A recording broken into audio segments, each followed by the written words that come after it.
Welcome everyone to the 7th webinar in MentorAbility's Canada National Series. My name is Belinda Dienick and I will be your host. This series is focused on the evolution of inclusion in our Canadian workforce. And while the concepts of diversity and inclusion speak to many different groups of people, our national series is focused on Canadian citizens who experience a disability, while honoring the unique impact of personal histories and overlapping identities and experiences. This series of free webinars started in August 2020, and it will run right through until January 2021. During our discussions, we've addressed a broad array of topics, everything from a critical policy framework for inclusive workplaces, the return on investment around workplace accommodations, strategies to nurture genuine relationships at work, mentorship as an innovative path for career exploration, and the broader movement of advancing inclusion, and a fulsome or comprehensive definition of accessibility.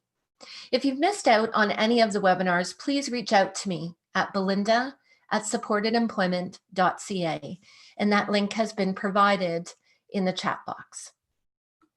During our webinar, we are joined by expert speakers or thought leaders who share their insights, tips, and resources. We're honored to have Carol Blessing with us today as the thought leader as we continue our discussion by exploring employment as a pivotal pathway to citizenship. With over 300 people either registered to participate in today's live webinar or to access the replay, you'll note that you're muted in order to allow for the best sound quality for all participants. If you have a question, please share your question by clicking on the Q&A box at the bottom of the screen.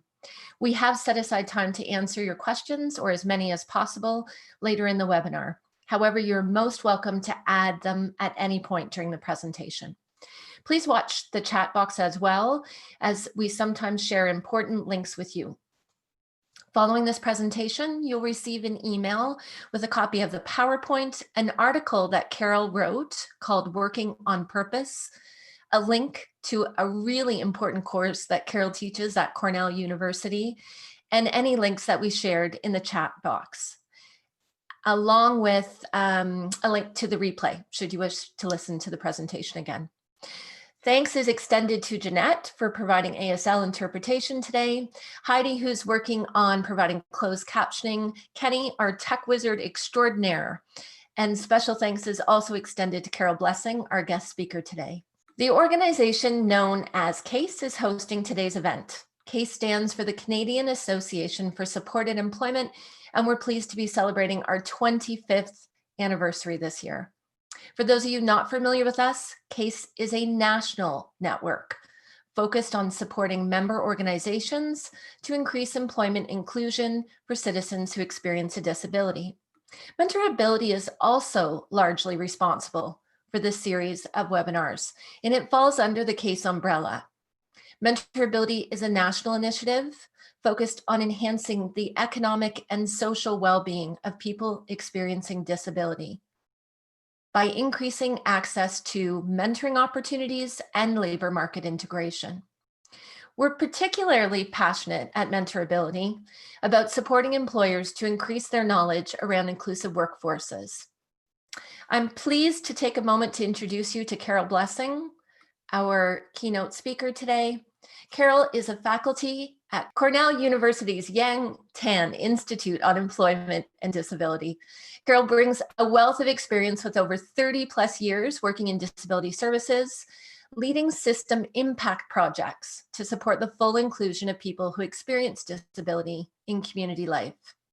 Carol's been a thought leader around authentic inclusion for decades, and I'm confident that her experience and her insight will remind us of the values that align many of us participating in today's webinar, while really challenging all of us to consider how strongly we commit to those in our daily work. At this time, I'd like to welcome Carol and pass things over to her, and I'll join you later to moderate the Q&A. Well, thank you, Belinda, and thank you, team, and everybody who is showing up here for today's webinar. It's an honor to be sitting with you on this gray afternoon in North America.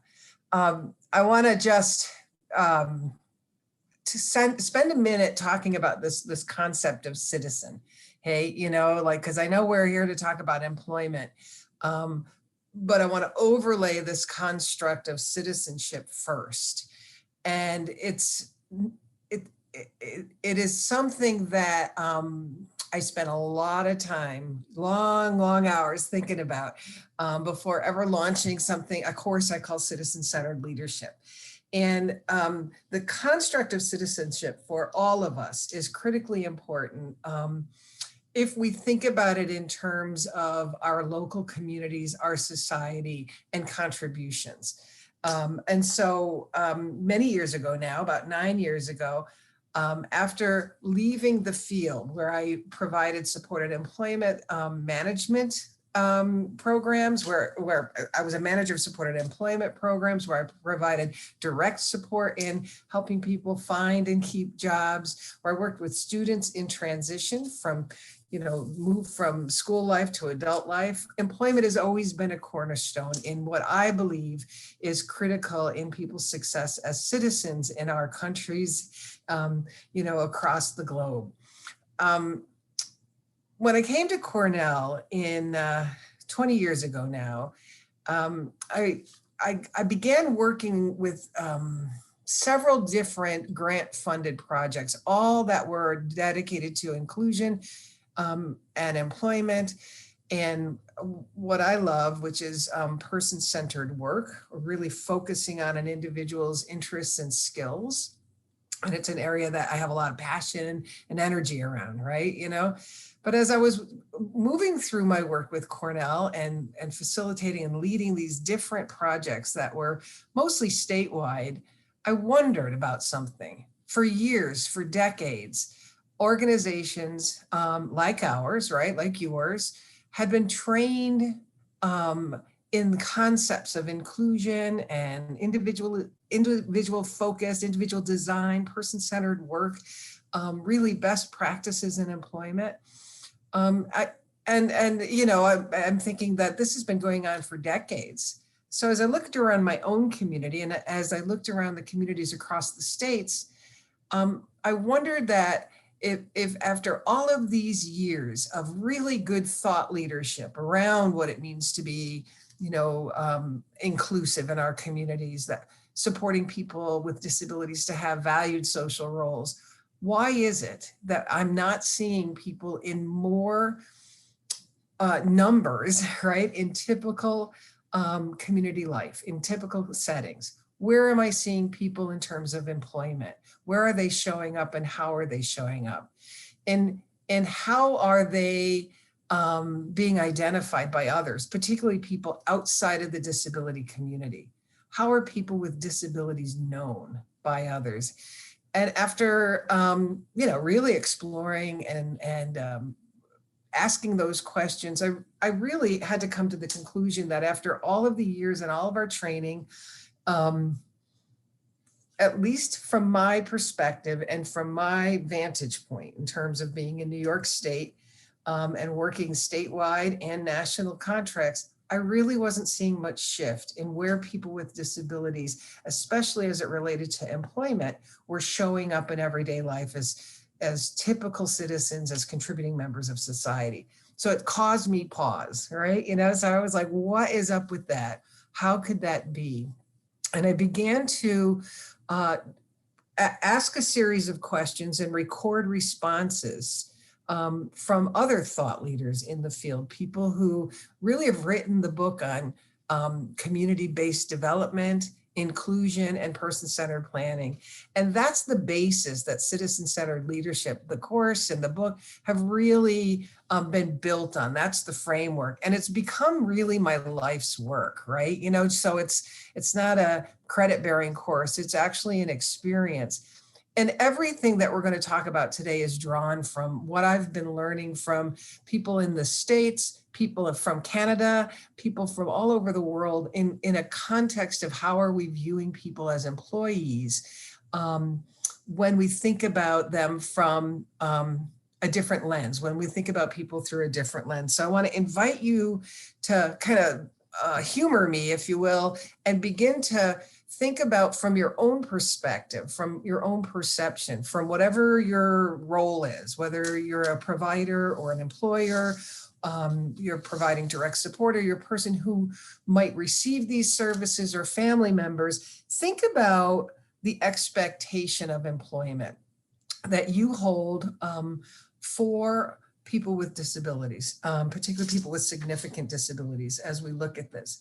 The first question that I would ask, and I would really invite people to just do 1 or 2 word responses very quickly in the chat box to this question, and take it seriously, right? You know, when you think about people who rely on disability services to find their way to employment, right? So people who really rely on support services, what is the title? You know, what is the name that we give people who are reliant on disability services and supports? What do you call them?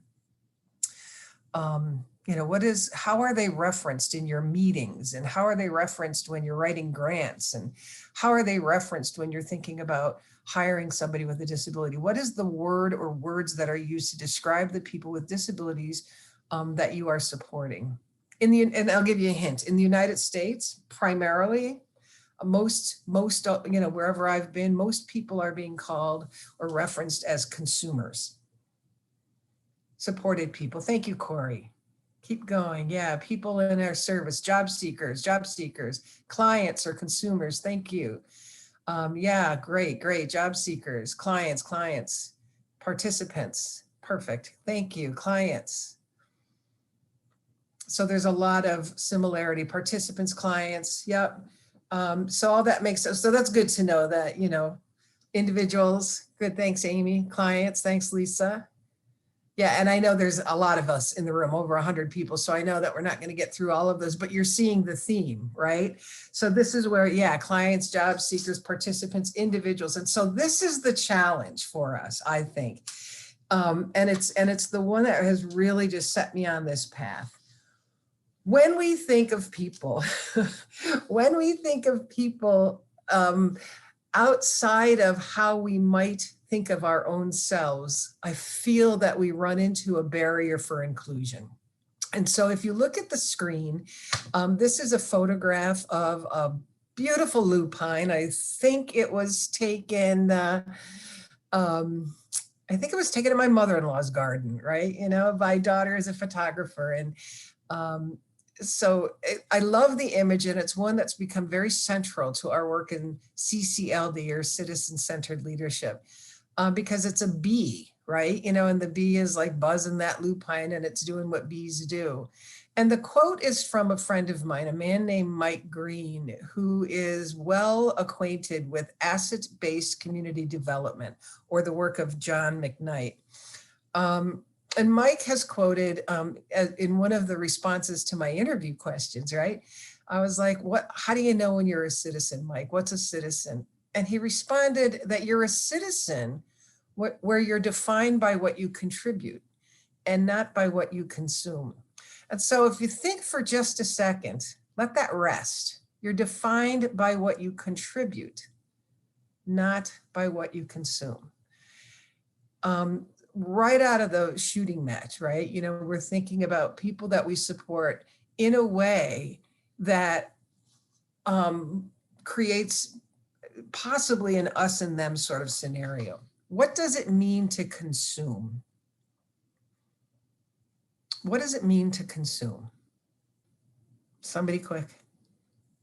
Thank you. Utilize, take, attain, to take. Right, perfect. You guys are on it, right?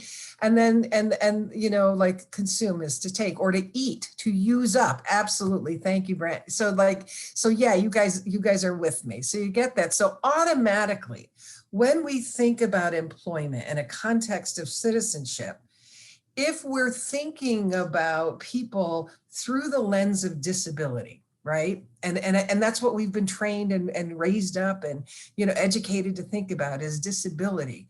When we construct our services or our mindset around supporting somebody who is disabled to get a job, we put ourselves in a funny position because, we all know that resources are limited. There's not enough time, there's not enough money, there aren't enough staff, right, to go around.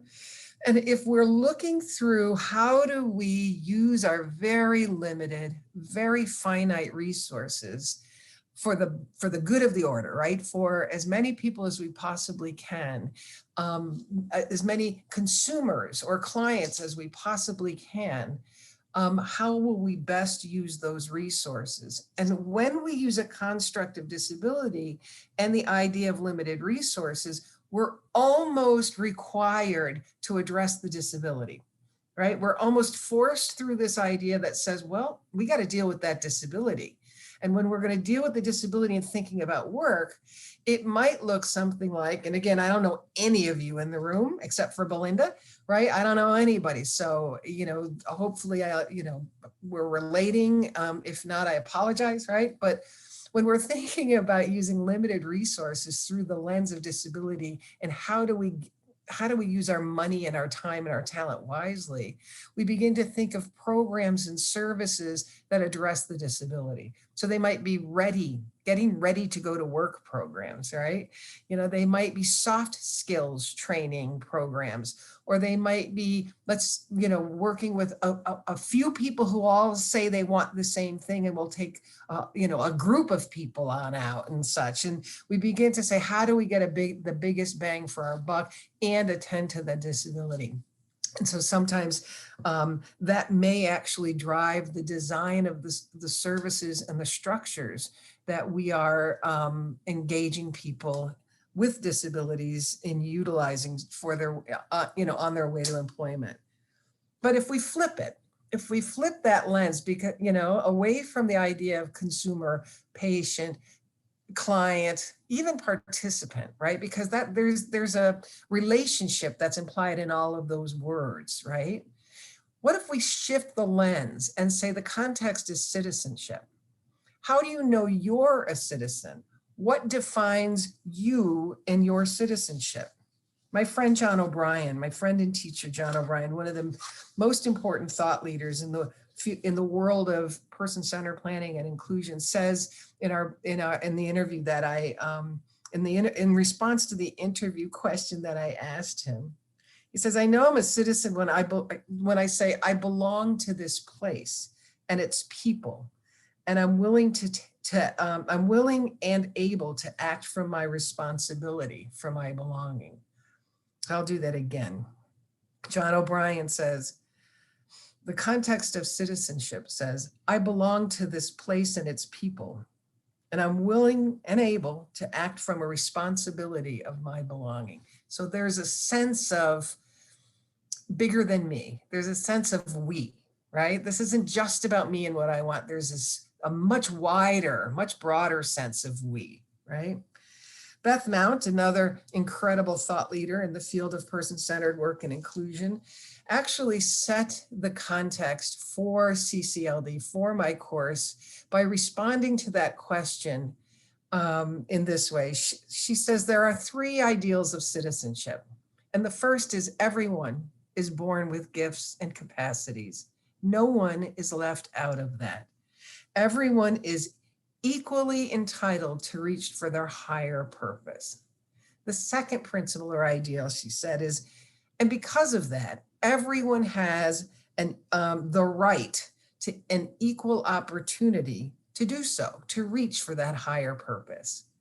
And that everyone is born with a responsibility to contribute to the greater good.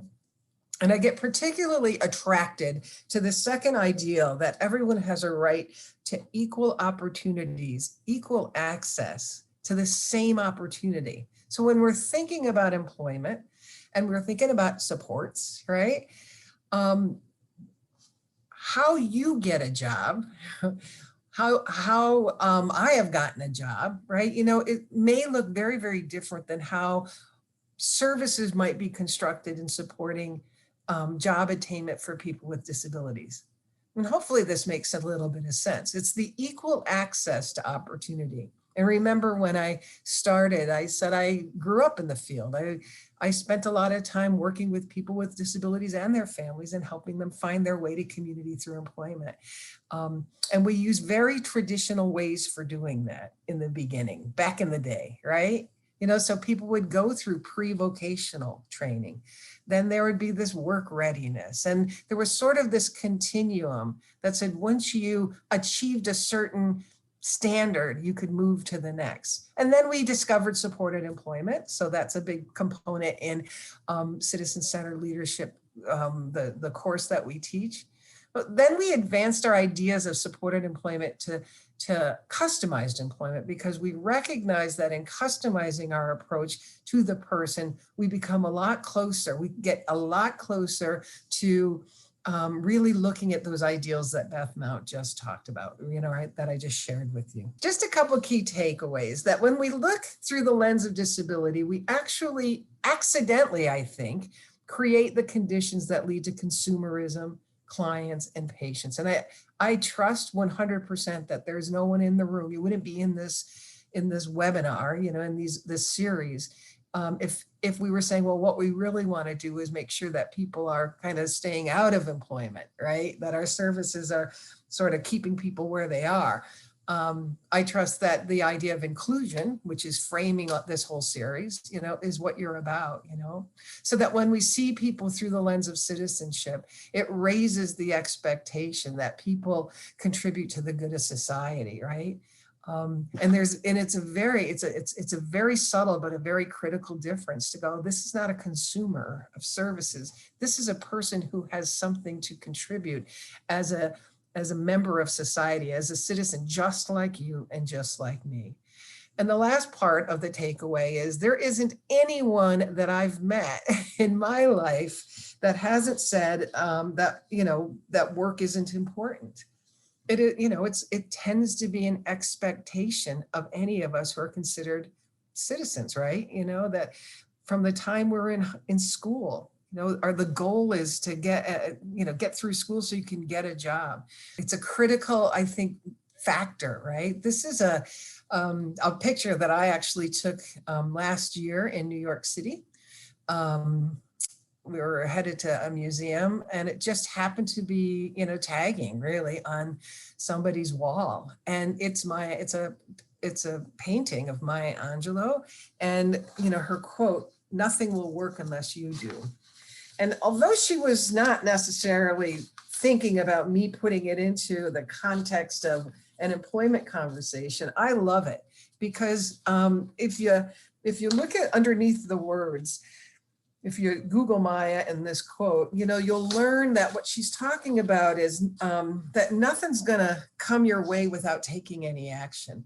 So I was thinking about this group, and I was thinking about this idea of inclusion and employment, and really wondering about, and again, you know, forgive me if I'm overstepping a line, but I don't know the extent to which inclusion fully happens for people. I know what it looks like here in the States. And while there are people on the margins of, wow, that's a really great job and a really great spot, and you're known by the role that you're playing in employment, right? For the most part here in New York and across the country, people who receive services, disability services for employment, tend to keep the label that they came with. You know, they're supported employee, or they're a consumer or a client of some service.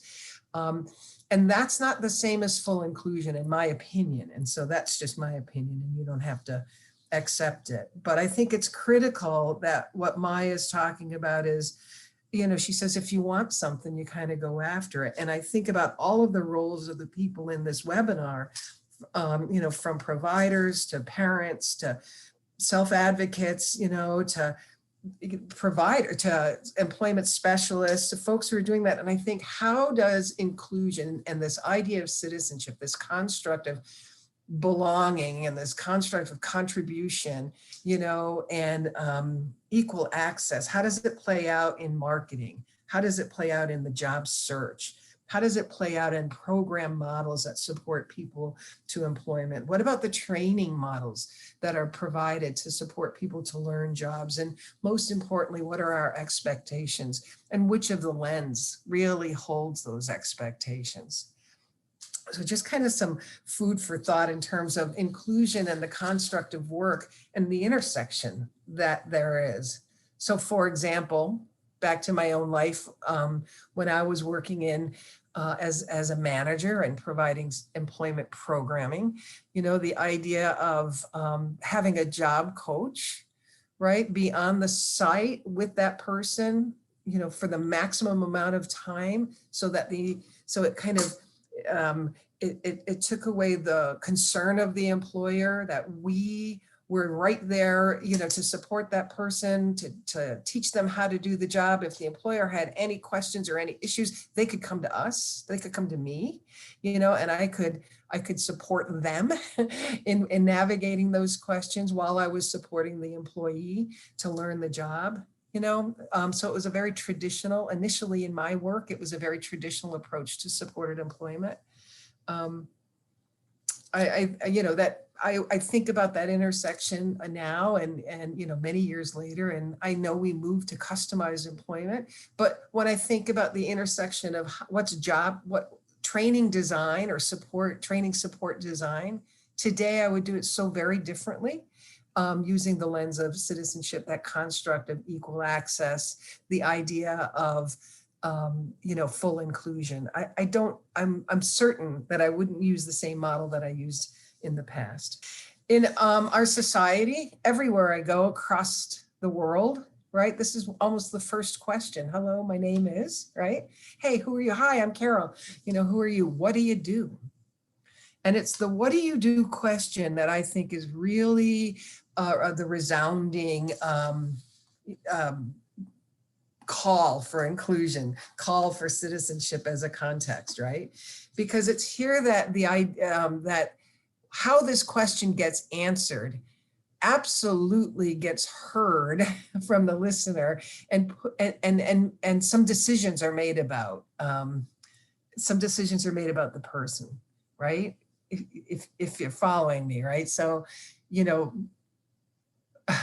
if I said, hi, I'm Carol, I work at Cornell University, right? I'm on the faculty there, and I provide training and technical assistance around inclusion and community development. I think that sounds pretty good, right? Most of us always try to put our best foot forward. So if you're a supported employee, you know, if you're a supported employee, or we're representing people who are supported employees, and they say, what do you do? I don't know about you, but many of the people that I have supported or that I know who receive support introduce themselves and then identify as a client or as a consumer of a service agency. You know, they work for the ARC, right? And they help me get a job, if that makes sense. And again, if that's not true in your neighborhood, my apologies, but I am seeing it still after all of these years, 30 years or so in the field. And when I talk with people that I run into in stores or in the community, and they're working, and I ask them what they do, they almost always identify first as a client or as a consumer. So I'll just leave that sitting there on the floor. My work, citizen-centered leadership, and the work of inclusion is really about supporting people into valued social roles, and the kind of roles that anyone would recognize as being, you know, like a contributing role in community. And service providers, no offense to you, right, or to us, right? We're not as good at defining what that is as the community themselves is, right? So really understanding what a community cares about and what matters in the course of a community in terms of roles and in terms of expectations matters a whole lot, right? You know, so the idea that our work in supporting people or in being supported to employment is really really at the heart of it to shift social perception about difference, that people who aren't trained to support people with disabilities, or who aren't living with people with disabilities, or who aren't experiencing the lived experience of disabilities, but people, the Joes on the street, right? Recognize the value that this person is bringing through their contribution to my world, to my community, to my society. So hi, who are you? What do you do? Is a critically important question. And the work that we all have is ensuring that the response is the kind of response that any one of us would want to give. That makes sense. Y'all have probably seen this a million times. I love it though, and I'm not going to spend a lot of time on it. It really is. It's on YouTube. And I don't know who the brilliant person is who came up with it, but I love the questions, I love, and these are not really challenges to you. These questions are not really to challenge you, but it really is, there's a construct of real inclusion versus the kind of inclusion that people, and nobody in this room, but that people that, that I am witnessing here in the States sometimes settle for. People may be supported to engage in certain, that's great, Sharon. I wondered if it was Shelley Moore. That is where I first, was introduced to it, but I wasn't certain she was the author, so thank you. And I will make a note of it because I think you're absolutely spot on. And I love it. And she was talking about inclusion in classrooms, right? So she was talking about students, but it works across the board, right? And when I talk about real inclusion, what I really mean is the kind that Shelley is talking about, the kind of inclusion that really means all. So different models for employment and different models for transition or whatever it is we're up to show up, right? So below the line there, you see 3 boxes, and the first box on the left, there are all these multicolor dots, but all the dots, except for all the green dots, are in the center of the circle, and all the other colors are on the outside. And that's, Shelley is, says, if you're not exactly like me, or like us, you don't belong, you're excluded. And, and if we think about service programs, believe it or not, there are still service programs that believe that people with disabilities, particularly significant disabilities, and or behavioral challenge, don't belong in employment, that they're not ready, or that the community's not ready for them. And so there's like a zero effort to support people in through employment. And that honestly, that still exists in certain pockets. In the middle, there's all of the green dots still in the center of the circle, right? But then there's a new circle that's been formed, and all the other colors get to be in the smaller circle outside of the main circle, and that's segregation, right? So when you think about segregated employment programs, and again, I Canada, you guys are so much more progressive, I think, than we are here. But there are still, not even very far from where I'm sitting right now, programs that segregate people with intellectual and developmental disabilities, people with psychiatric concerns, into programs that are just for them. So there are still sheltered workshops, there are still day programs, there are still entities that keep people out of the mainstream of community, and they tend to be get ready programs. They tend to be about activities of daily living, hygiene, work readiness type things. The last circle on the right below in the bottom row there shows that the circle with the colors has been moved into all the greens, so that integration, if you will, like people are in there, in that community, but they're not really of it. So there's that boundary around all the diverse colors, right? So that they can look out and they can see everyone else and everyone else can see them, but there's not necessarily a whole lot of intentional interactions, right? So this is going to be where you see things like mobile crews, work crews, enclaves, and to some extent, traditional supported employment, you know, to some extent, depending on the models that people are using. But when we're really talking about real inclusion, the above the line circle is what we're really talking about. And it's tricky. So one of the challenges in terms of employment is like, how do we cross the line and still provide good support? Because below the line in the integrated circle, even though people are getting employed, and even though we might be providing supported employment, if your supported employment program is the one that employers are hiring, right? They're hiring the program, not necessarily the person, right? Because the person can be interchanged. If they don't work out, we have another one.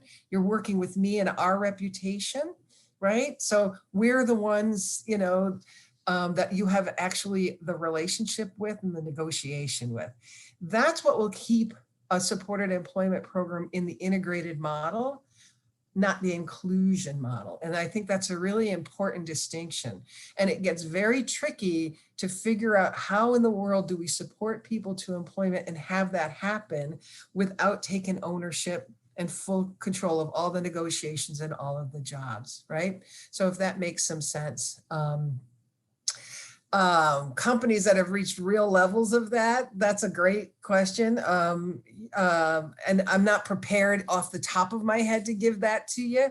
But I can tell you that the characteristics include that the job coach, right, you know, or the employment specialist does work with the employer, but so that the employer can work directly with the individual. So there, you know, there's a group in Pennsylvania that works with individuals with autism. And at first they start out as an integrated model, but after they get to know the skill sets of the person with autism, and they develop teams, they develop work teams around projects.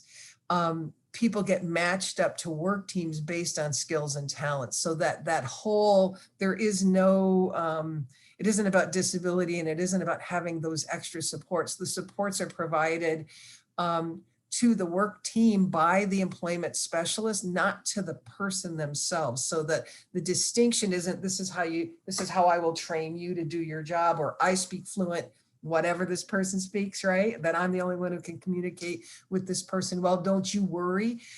It's the opposite. It's like, how do we support you so you're comfortable in supporting and providing the assistance that the individual needs.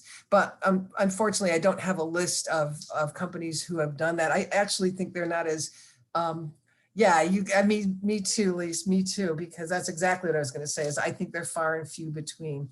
And I know Belinda actually asked me, and I tried to come up with some that I could point to as an example, but if you could do that, and I'm not really doing supported employment anymore, but if you could do that, I wonder if they'd still meet the criteria.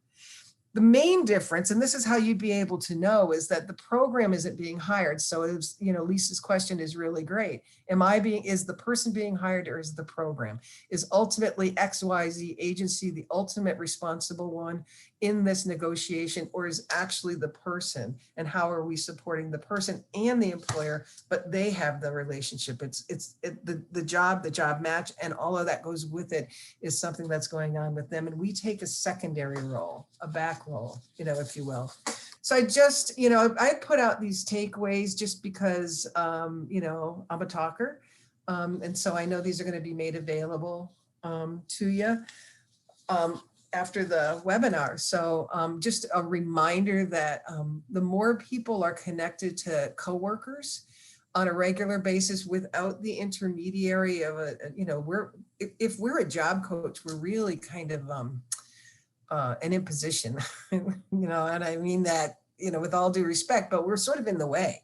And so the more we can not be there and help people to be side by side and learning and growing together, the stronger that relationship will be. And the growing of appreciation of difference and diversity will be.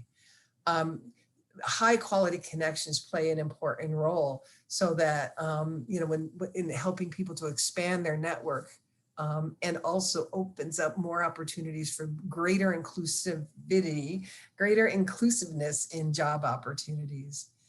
And as well as I do, that one of the things that happens in the lives of people who rely on support is that there's a great deal, oftentimes, of loneliness, and they may have a strong network of family and paid support, but real friendships are sometimes real hard to get. And work is one of those places where we find our way into friendships. And the most important way to do that is by having people be together, right? Side by side, and learning with and from one another. And that's what I love. This is from you guys. This is Canadian stuff, right?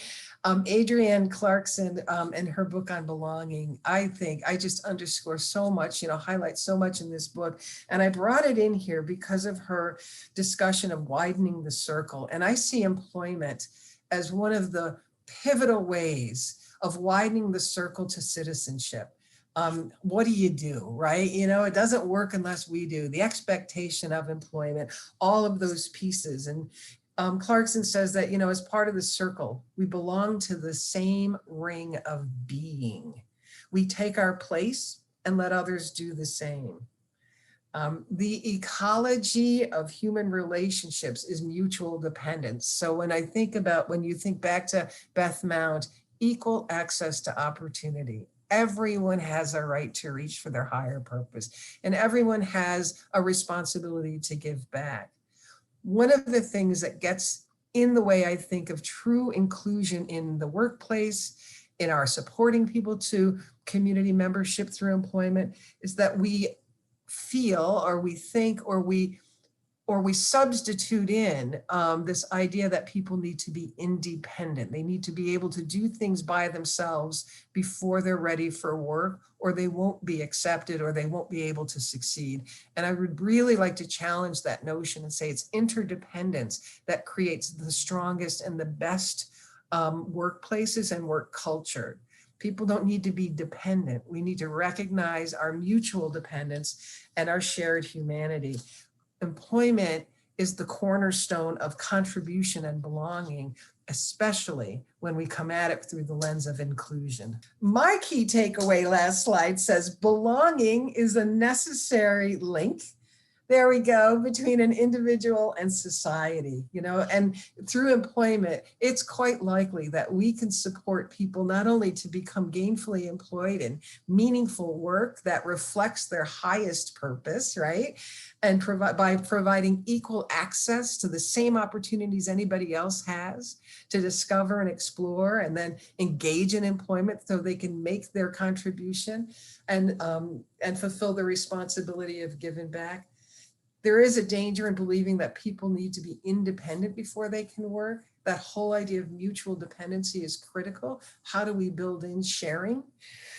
And our communities are missing something. And I really believe our communities are missing something when people with disabilities are not there. And that missing is the loss of creativity and problem solving, and that whole idea of mutuality. If we don't need to figure out together how to support one another so we can get the job done and job done well, it's business as usual. It's just rote. This is how it works, right? This is standard operating. When we have to work together and problem solve and be creative and support each other to be successful, to make each and all of our full contribution, that's what humanity is about. Our shared vulnerability, our shared sharing of resources, that's what brings laughter, that's what brings joy. That's how work can play a critical role in advancing inclusion in its truest sense. At this point, I'm going to turn it back to Belinda, and thank you guys for spending the last few minutes with me. I hope there was something you appreciated, and I'm looking forward to your feedback and your questions. Thank you, Carol. Oh my goodness, as I said, many of us on this call will align strongly with the things you're saying. And it's also an opportunity for us to sort of acknowledge and celebrate some of the strengths of supported employment in Canada, and to really challenge ourselves to say, where are the areas where we can still stretch and grow in an authentic movement towards citizenship, and how might we look at things differently through that lens. So I appreciate you had tricky terrain in not knowing everybody on the call, and so you courageous soul. We don't have any Q&A at this point, but I just wanted to do a check-in with people. If they felt that you aligned with Carol's message, if you could just let us know in the chat box, or if you felt challenged at any points. We would love to hear from you and just get your feedback. Yes to being aligned from Valerie, thank you. And we do have one question that's just popped in, Carol. Extremely aligned. Thank you, Bria. Helpful for us to know we're all on the same page. And amazing content. So much value here, Carol. Definitely lots of good comments coming in. So just want to take a moment for the questions that have come in. Carol, the first one is, what would you say is the ideal or best model for job supporting for individuals with diverse abilities? Read the question one more time. Sure. What would you say is the ideal or best model for job supporting for individuals with diverse abilities? And so job supporting is a curious statement, but, so I don't know if you mean the search or the actual on-the-job training. But customized employment is my go-to, right? So that to me is the best model. And that's reliant on a very comprehensive, holistic, person-centered assessment about strengths and what good support looks like, So I'm also a favorite. I also there is a question in the chat that's like, what are your thoughts on how to, the best way for individuals to apply for work, and do I believe they should or shouldn't identify their disability in a cover letter? Why or why not? My friend Denise Bissonnette, who to me is probably the go-to on customized employment, would tell us in both of your questions that the model of customized employment allows us to be very flexible depending on the person, what their job interests are, and what the employer needs, right? So it's important.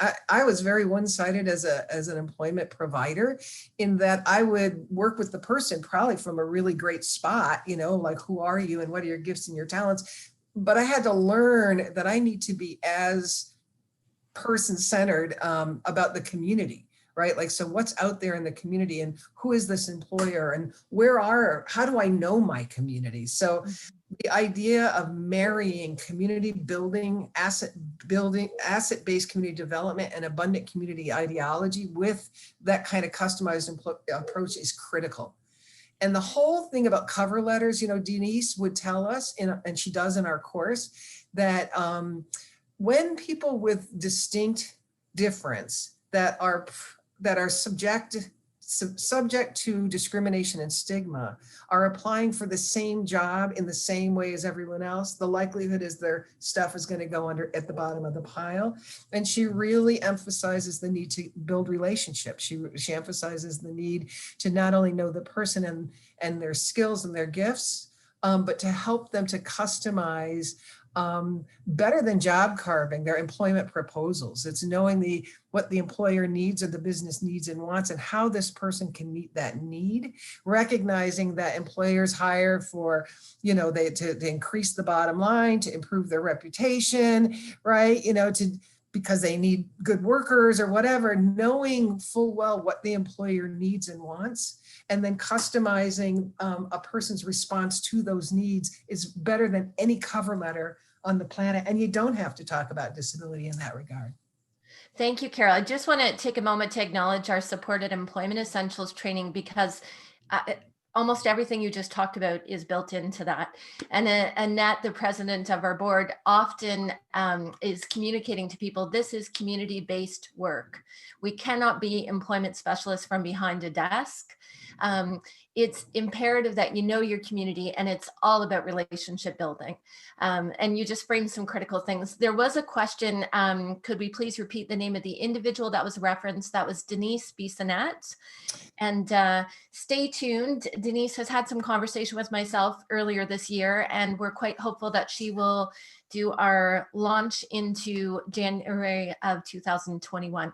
So you might be able to actually hear directly from Denise with some And Denise has written a series. You can Google her, and it's all, her last name is Bissonnette, all syllables pretty much. Cultivating True Livelihood. I strongly recommend, if this is stuff that you guys are interested in and you go, where can I get resources that will help me implement some of these ideas? That's where I got them. Cultivating True Livelihood.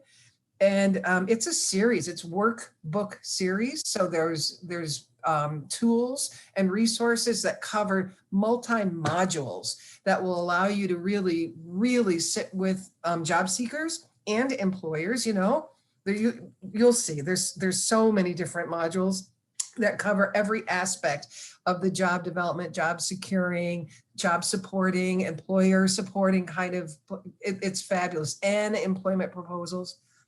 Cultivating True Livelihood. Yep, it's a book, but there's also a training series that you can buy. Thank you. Thank you, Carol. I have to say, you're just touching on all my touchstones for me. 20 something, we won't date me at this point, 20 something years ago, when I was an employment counselor, I started out with Denise Bissonnette's books. And it's phenomenal how ahead of the game she was in the inclusion movement. So well worth resourcing, and that's been left for you in the chat channel as well. Her name and the name of her books. So at this point, may I also just say that Denise is one of the primary contributors to the Citizen-Centered Leadership 15-week community of practice course that we talked about at the very beginning. Denise she's central in there along with other thought leaders. So her work's built right into it. Nice. Thank you so much. So if everyone can just hang on, just a couple of quick announcements, and I would like to take an opportunity to really thank Carol before we head off. And just again, lots of great feedback coming in around feeling enlightened from today's presentation, very thought-provoking. Love the Shift the Lens challenge to take a different perspective in how we view employment and true inclusion. Thank you very much. Really powerful statement. So thanks everyone for letting us know that you aligned with today's content. Okay, so for any employers, HR staff, and employment specialists who've joined us today, we are currently hosting a MentorAbility Inclusion Challenge. Please follow us at hashtag MA Inclusion Challenge for more information.